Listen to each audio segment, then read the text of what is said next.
So I'm reading Gerald's Game by Stephen King right now, and I'm still pretty early on in it, so I don't know whether or not I really like it.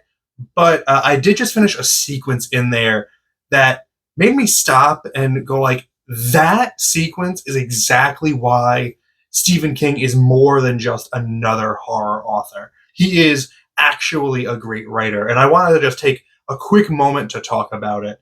Gerald's Game has the main character, Jessie, handcuffed to the bed with her dead and naked husband right next to the bed. And there's a sequence where a stray dog comes into the house where they are, sniffs him out, determines that he's a good meal, and has a little feast. It is a disgusting sequence, and it's a really perfect horror sequence. But this is how Stephen King takes it to the next level. It's not just a dog walks in and starts, munching down. So first off, he establishes that there's a dog nearby earlier in the book. Like, she can hear a dog barking really far away. Then all the stuff happens where the husband dies, rolls over, whatever, blah, blah, blah. And then she hears the barking getting closer to the house as it goes on. So now the dog is approaching the house. Instead of just moving right into him coming into the house, we now get a flashback. Stephen King gives us the story of the dog, and he names the dog. The dog was named Prince, and he was purchased by this guy to make his daughter happy. And then we find out that the dog was abandoned because the guy was a son of a bitch, and he didn't want to pay the $70 license fee for the dog, and he didn't want to have to drive home with him in the back seat because he might ruin the car's interior. So he literally just left him on the side of the road.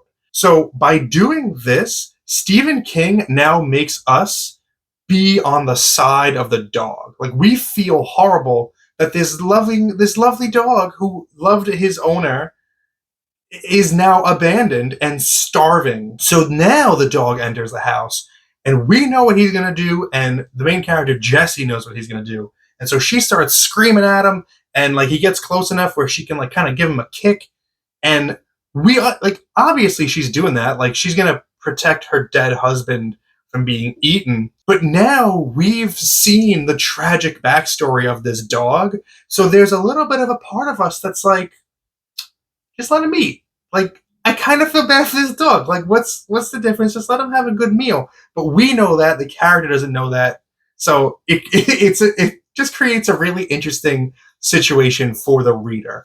And that's why Stephen King is not just another horror author. That's why he is one of the greatest of all time, one of the best to ever do it, because he's able to make you feel the strangest things and to draw out the most tension and intrigue from any situation by making you feel bad for a dog that's eating a dead person.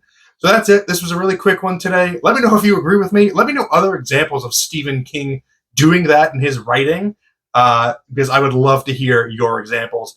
Thank you very much for spending some time with me today. But now it's time to get back to reading.